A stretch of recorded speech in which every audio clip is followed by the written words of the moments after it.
মাদকের safe corridor Bangladesh. চীনের হাতযশে লাফিয়ে লাফিয়ে বাড়ছে মাদক পাচার। রাজধানী ঢাকা যার প্রাণকেন্দ্র। বাংলাদেশে যুব সমাজকে নেশায় ডুবিয়ে কাজ হাসিলে সলতে পাকাচ্ছে জিনপিংয়ের দেশ। অসহায় পুলিশ প্রশাসন। গত 25 মার্চ ঢাকার উত্তরার একটি ফ্ল্যাট থেকে উদ্ধার হয় বিপুল পরিমাণ কেটামিন।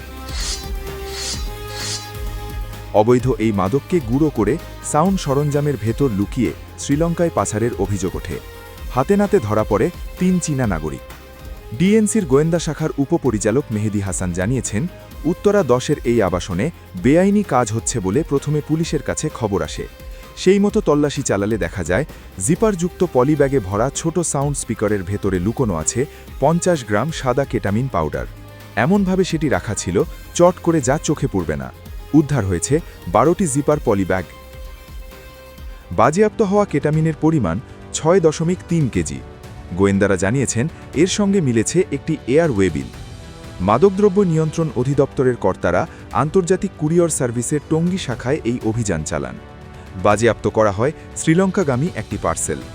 ঘটনায় যে 3 চীনা নাগরিককে গ্রেফতার করা হয়েছে তারা হলেন লি বিন, ইয়াং চুন শেং এবং ইউ ঝে। সূত্রের খবর, উত্তরার এই অভিজাত ফ্ল্যাট থেকে মিলেছে গবেষণাগারে ব্যবহৃত একাধিক সামগ্রী: সালফিউরিক অ্যাসিড, ইথানল, অ্যালকোহল, কাঁচের ট্রে, পাইরেক্স বিকার, ডিজিটাল ওজন মাপার যন্ত্র, একটি ভ্যাকিউম পাম্প, গ্যাস সিলিন্ডার, একটি পলিব্যাগ সিলিং মেশিন, একটি টেন ড্রাইভের মতো ডিভাইস, 3টি পাসপোর্ট, 5টি স্মার্টফোন।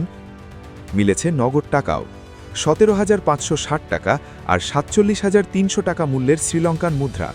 ক্রিপ্টোকারেন্সি লেনদেনে যা ব্যবহৃত হতো বলে সন্দেহ গোয়েন্দাদের। ধৃতদের টঙ্গী পশ্চিম থানায় হস্তান্তর করা হয়েছে। মাদকদ্রব্য নিয়ন্ত্রণ আইনে দায়ের হয়েছে মামলা। এবার এক নজরে দেখা যাক উদ্ধার হওয়া কেটামিন আসলে কি। মূলত চেতনানাশক ড্রাগ। অস্ত্রোপচারের আগে অজ্ঞান করতে, ব্যথা উপশমে ব্যবহার হয়। অপব্যবহারও আছে কেটামিনের। রিক্রিয়েশনাল ড্রাগ হিসাবে পাউডার বা তরল আকারে নাক দিয়ে টেনে বা ইনজেকশনের মাধ্যমে ব্যবহার করা হয়। অতিরিক্ত কেটামিন শরীরে প্রয়োগ করলে হ্যালুসিনেশনের ঝুঁকি প্রবল। লোপ পেতে পারে স্মৃতিশক্তি, বাড়তে পারে বমি, তৈরি হতে পারে আসক্তি। পাচারকারীরা কেটামিনকে স্পেশাল কিটক্যাট নাম ডাকে। সূত্রের খবর, বেপরোয়া মাদক চক্রের আখড়া হিসাবে ক্রমেই ড্রাগ মাফিয়াদের নিরাপদ আশ্রয় হয়ে উঠছে বাংলাদেশ। তথ্য বলছে, আন্তর্জাতিক চোরাচালানকারীদের গোল্ডেন ট্রায়াঙ্গল এবং গোল্ডেন ক্রিসেন্টের একেবারে প্রাণভোমরা এই দেশ। 2025-এর এক পরিসংখ্যান বলছে, দেশের সীমান্ত সংলগ্ন 105টি পয়েন্ট মাদকের প্রধান রুট হিসাবে চিহ্নিত। ঢাকা যার অন্যতম। মায়ানমার সীমান্ত দিয়ে ড্রাগ পাচার করে ছলে বলে কৌশলে চীন যার নেপথ্যে। আশ্চর্যের বিষয়, জাতিসংঘের মাদক নিয়ন্ত্রণ সংস্থার এক রিপোর্টে দেখা গেছে, বাংলাদেশে যত মাদক ঢুকছে তার 10% মাত্র ধরা পড়ছে। দেশে প্রবেশ করা মোট মাদকের 17% ঢাকা ও তার আশপাশ এলাকায় আসছে। পরে যা ছড়িয়ে পড়ছে শহর থেকে গ্রামেগঞ্জে। দেশের উত্তর সীমান্ত, পশ্চিম সীমান্ত পাচারকারীদের আতুরঘর, বলছে ডিএনসির রিপোর্ট। মাদকের পাশাপাশি চীনা স্মার্টফোনও জাল ছড়িয়েছে দেশের বাজারে। জাল সিম থেকে স্মার্টফোন তৈরির বেআইনি কারখানায় ঢাকার নাম সর্বাগ্রে। চলতি বছরের জানুয়ারিতে মিরপুরে গত 1.5 বছর ধরে গোপনে কর ফাঁকি দিয়ে গ্রাহকদের সঙ্গে প্রতারণা করে নকল ফোনকে আসল বলে চালাত চীনা নাগরিকরা। পরিসংখ্যান বলছে, 2017-এ বাংলাদেশে কেটামিন পাচারের যে চক্র ধরা পড়েছিল তাদের টার্গেট ছিল স্পেন। যে কায়দায় পাচার হয় তাতে পিলে চমকেছে অনেকেরই। সূত্রের খবর, প্রথমে কেটামিনকে অনেকক্ষণ জলের মধ্যে গরম করা হয়। গ্যাসটা যখন বেরিয়ে যায় তখন গরম ও ড্রাই করে টাওয়ালের মধ্যে পেঁচিয়ে পাঠানো হয়। পাচার হওয়ার পর আবার সেটাকে লিকুইড আকারে নিয়ে আসে পাচারকারীরা। সূত্রের খবর, এতদিন বাংলাদেশ থেকে চীনাদের হাতযশে যে উপায়ে কেটামিন পাচার হতো বিনদেশে, তা হয় টাওয়ালে নয়তো বাক্সবন্দি করে। এবারই সেটাকে গুঁড়ো করে সাউন্ড সরঞ্জামের মধ্যে ভরে পাচারের চেষ্টা চলছিল। ঢাকার পাশাপাশি টেকনাফ সীমান্ত মাদক পাচারের অন্যতম সেফ করিডর। মূলত মায়ানমারের শান রাজ্য থেকে ইয়াবা ও আইস ঢোকে বাংলাদেশে।